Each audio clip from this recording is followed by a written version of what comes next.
Amen. Amen. Amen. Amen. Bonsoir à tous encore.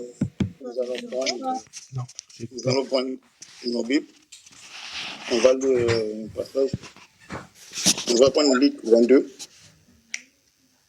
Luc 22 à partir du verset 31. On connaît déjà l'histoire. Luc 22 à partir du verset 31.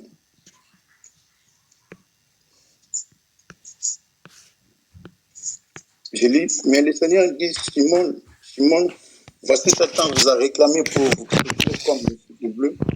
Mais moi, j'ai prié pour toi afin que la foi ne vienne pas à te manquer. Toi donc, quand tu seras converti, rends tes frères stables. Mais il lui dit, Seigneur, avec toi, je suis prêt à aller et en prison et à la mort. Il lui dit, Pétros, je te dis que le coq ne chantera pas aujourd'hui, que premièrement, tu n'aies nié 3 fois de me connaître. Amen. Amen. Nous connaissons tous les versets, les passages de l'histoire. En fait, c'est le Seigneur qui parlait à... Yeshua parlait à Simon. En fait, les versets qui m'intéressent, c'est à partir du verset 32, on dit, mais moi j'ai prié pour toi afin que la foi ne vienne pas à te manquer. Toi donc, quand tu seras converti, rends tes frères stables. Ici, nous voyons Yeshua, lui comme il est notre maître, lui qui connaît tout, il avait la vie. Ce qui devait arriver à Simon, Pierre. Et le Seigneur a commencé déjà à prier pour lui. Il dit, je prie afin que la foi ne vienne pas à te manquer. En fait, il y a des fois, dans nos vies, oui, nous sommes des chrétiens, oui, nous marchons avec Jésus, mais à cause des circonstances, à cause des difficultés, à cause des épreuves, il y a des fois, notre foi vient à nous manquer. Pourquoi? Parce qu'il y a des épreuves. Pourquoi? Parce que tu traverses des moments difficiles. Si on ne tient pas bon, on risque même de perdre la foi. On risque même de manquer la foi. Mais Yeshua a déjà vu ce qui devait arriver à Pierre. Il a prié, il a dit, j'ai prié déjà pour toi. Au début, il dit, l'ennemi, le diable te réclame. Oui, le diable nous réclame aussi des fois. Pourquoi? Parce qu'il sait ce que nous serons demain. N'oubliez pas, lorsque Yeshua est né, les mages, ils ont vu l'étoile. Mais les mages n'arrivaient pas à contrôler cette étoile. C'est qui les a poussés à aller vérifier cette étoile-là. C'est-à-dire qu'ils connaissent aussi notre destinée. N'oubliez pas, les étoiles, c'est nous.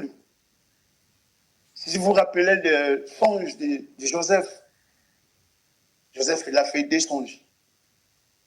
Lorsqu'il est allé dire ça à son père a dit, il a vu les étoiles, la lune, le soleil et les étoiles se courber sur lui.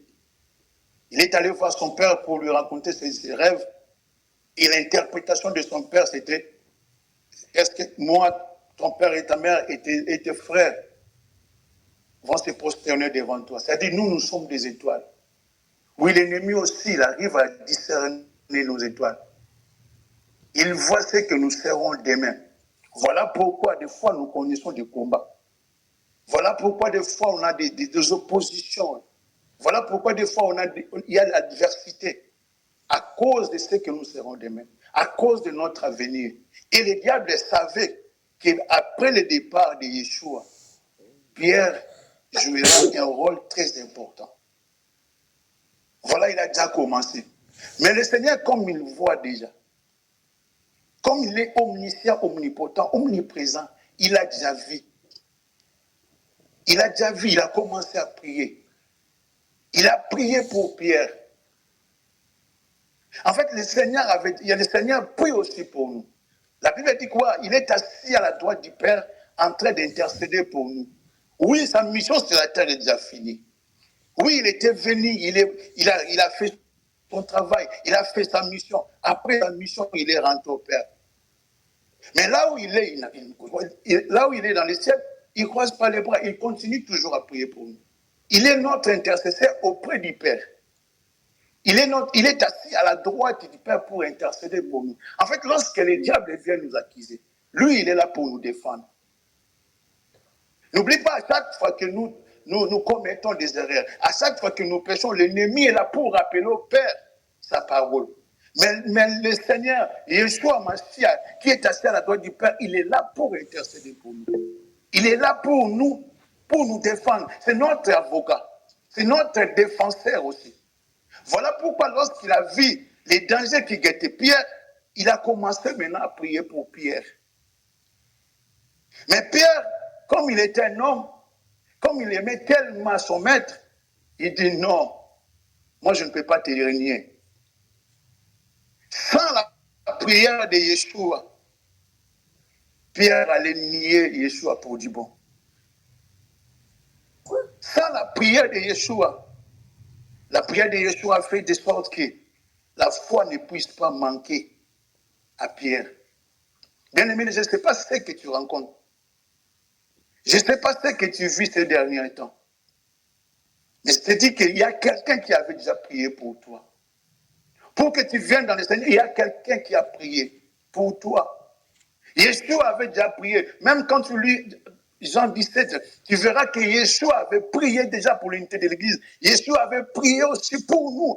Mais nous n'étions pas encore là. Alléluia.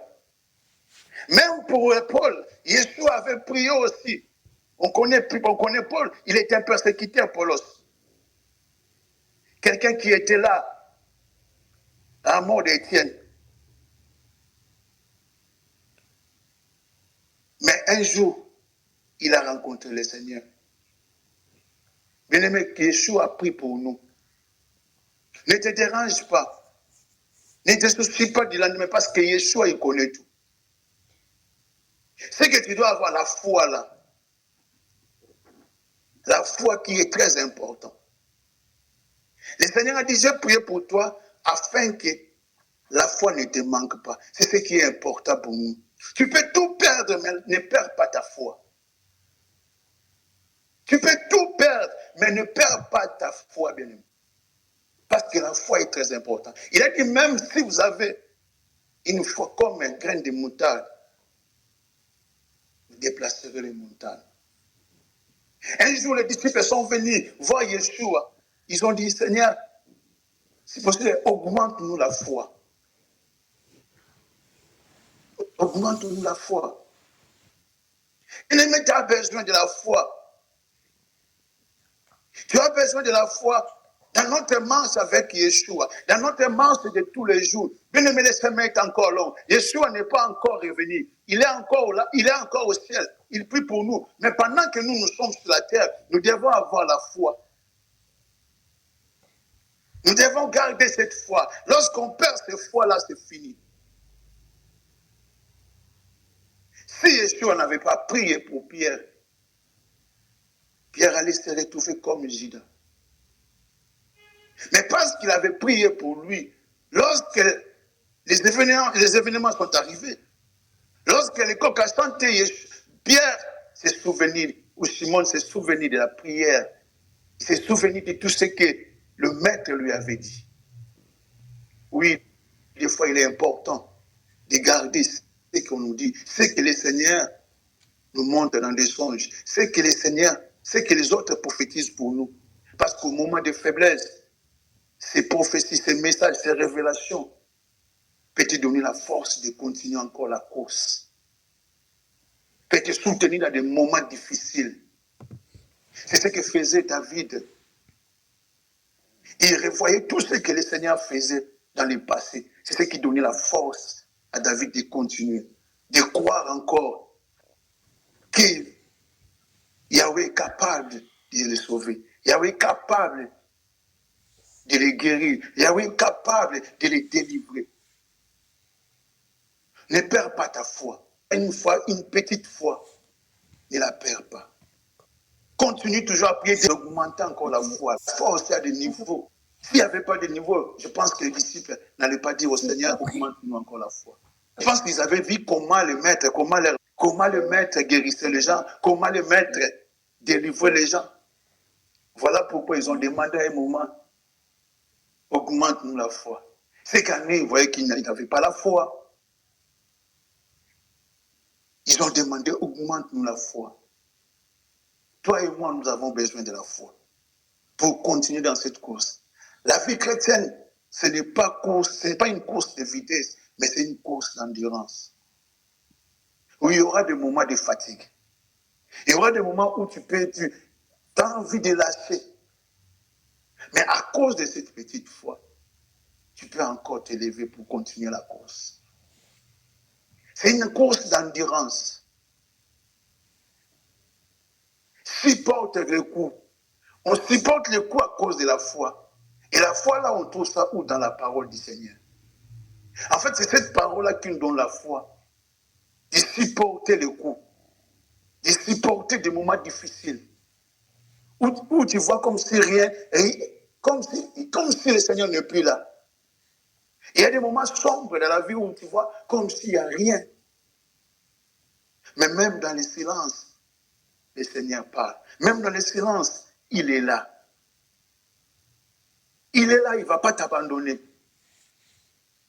Je sais que tu traverses des moments difficiles. Je sais que tu manques même des choses. Mais comme tu as foi en Yeshua, bien-aimé, si c'est pour te rassurer que le Seigneur est vivant, il ne va pas t'oublier.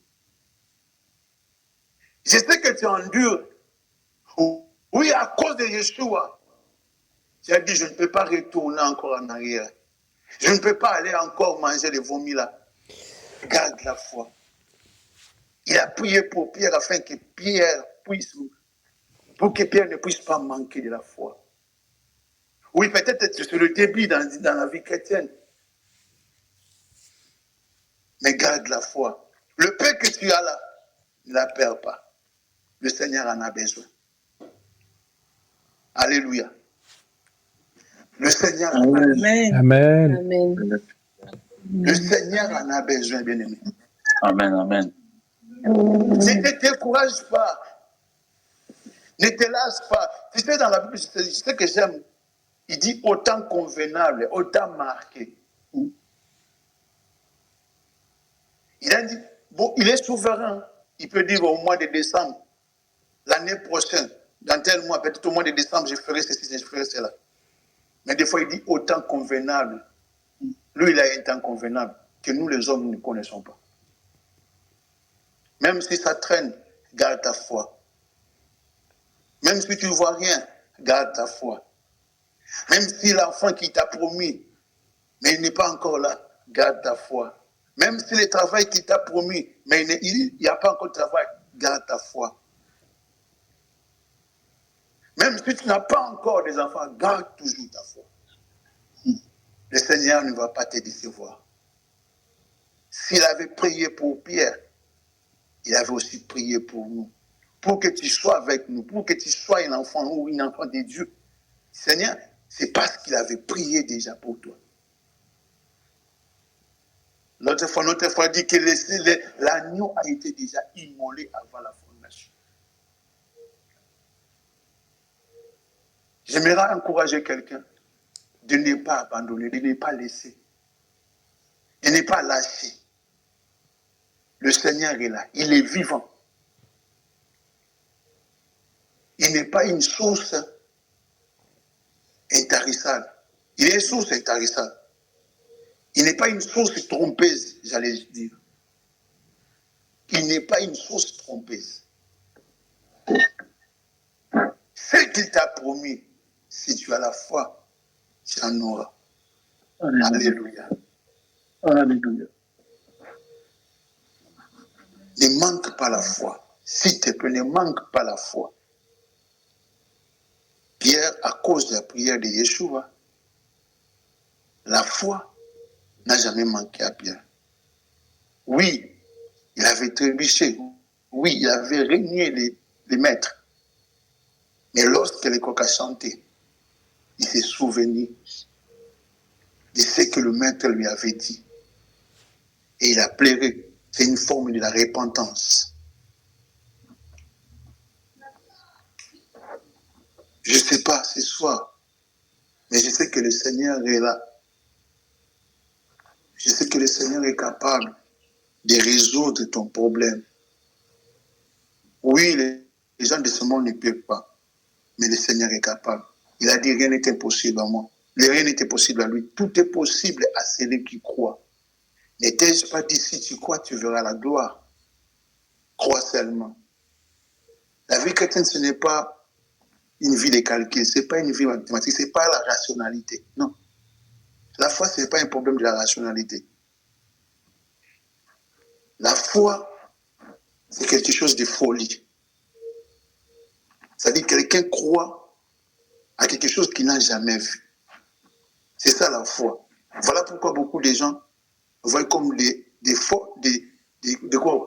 quoi. Parce qu'on croit aux choses qu'on ne voit pas. Mais si on tient à ça, jusqu'à ce que tu vas toucher cette chose-là. Amen. Amen. Amen. Amen. En fait, ce que j'avais vraiment ce soir à vous partager, Amen. Amen. de garder la foi, quelle que soit l'opposition, quel que soit tout. Garde ta foi.